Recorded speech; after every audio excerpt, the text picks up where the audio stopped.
మనం ఇప్పుడు ఇక్కడ ఇచ్చిన భిన్నము 3/15 మరియు 7/15ని ఎలా కూడాలో తర్వాత ఎలా సూక్ష్మీకరించాలో చూద్దాము. మనం భిన్నములు కూడే ముందు అవి మిశ్రమ భిన్నములో కాదా చూసుకోవాలి. ఇవి కావు, అవునా? తర్వాత హారములు సమానం ఉన్నాయా లేదా అని చూసుకోవాలి. ఇక్కడ 2 హారములు సమానము, అవునా? ఆ హారము ఎంత? 15. ఇప్పుడు మనం ఈ భిన్నములు కూడితే వచ్చే సమాధానము హారము 15 మరియు లవము ఎంత చెప్పండి? లవములో 2 లవములు కూడితే వచ్చే విలువ. ఇక్కడ 2 లవములు ఏమిటి? 3 మరియు 7, అంటే 3 + 7 అంటే 10/15తో సమానం. ఈ 10/15ని సూక్ష్మీకరించాలంటే 10, 15లలో గనిష్ట సాధారణ కారకం అంటే గ్రేటెస్ట్ కామన్ ఫ్యాక్టర్ ఏమిటో చూడాలి. 5 అని అనవచ్చు, ఎందుకంటే 10 మరియు 15లో 5తో భాగింపబడతాయి. 10ని 5తో భాగిస్తే 2, 15ని 5తో భాగిస్తే 3 వస్తుంది, అంటే 10/15 అంటే 2/3 అవుతుంది, అవునా? ఇది ఎలా వచ్చిందో అర్థం చేసుకుందామా? ముందుగా ఇలా గీద్దాము, తర్వాత దీనిని 15 భాగాలుగా విభజించుదాము.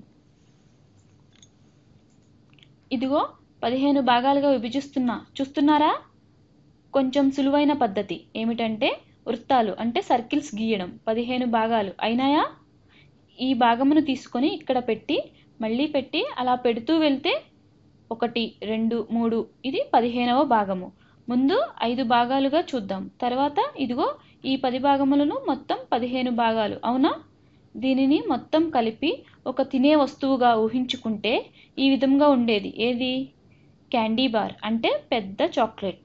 ఇప్పుడు ఈ చాక్లెట్ని 15 భాగాలు చేస్తే అంటే 3/15 అంటే ఎంత? 15 భాగాల్లో 3వ భాగము. 3/15 అంటే 1, 2, 3, ఇక్కడ 3/15. దీనికి 7/15 కలిపితే అంటే 15 భాగాలలో 7వ భాగం, అంటే 1, 2, 3, 4, 5, 6, 7, ఇక్కడ 7/15. ఇప్పుడు ఈ ఆరెంజ్ రంగు భాగాలు నీలం రంగు భాగాలతో కలిపితే మనకి 1, 2, 3, 4, 5, 6, 7, 8, 9, 10, అవునా? అంటే 15 భాగాలలో 10వ భాగము. ఇంతవరకు బాగానే ఉంది, అర్థమైంది. కానీ ఇది 2/3తో సమానం ఎలా అవుతుంది చెప్పండి?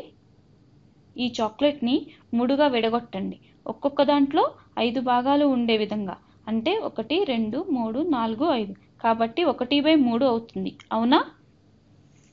ఇలా చేస్తూ వెళ్తే 1, 2, 3, 4, 5 ఇది 5 భాగాలు ఉన్న 2వ భాగం. గమనిస్తే మనం ఇక్కడ అన్ని ఫిల్ చేసినాం, ఒక భాగం వదిలేసాం. ఎన్ని ఫిల్ చేసామంటే 2, ఇది 1, ఇది 2, మూడవది కూడా ఫిల్ చేయలేదు, మూడవది వదిలేసాం, అవునా?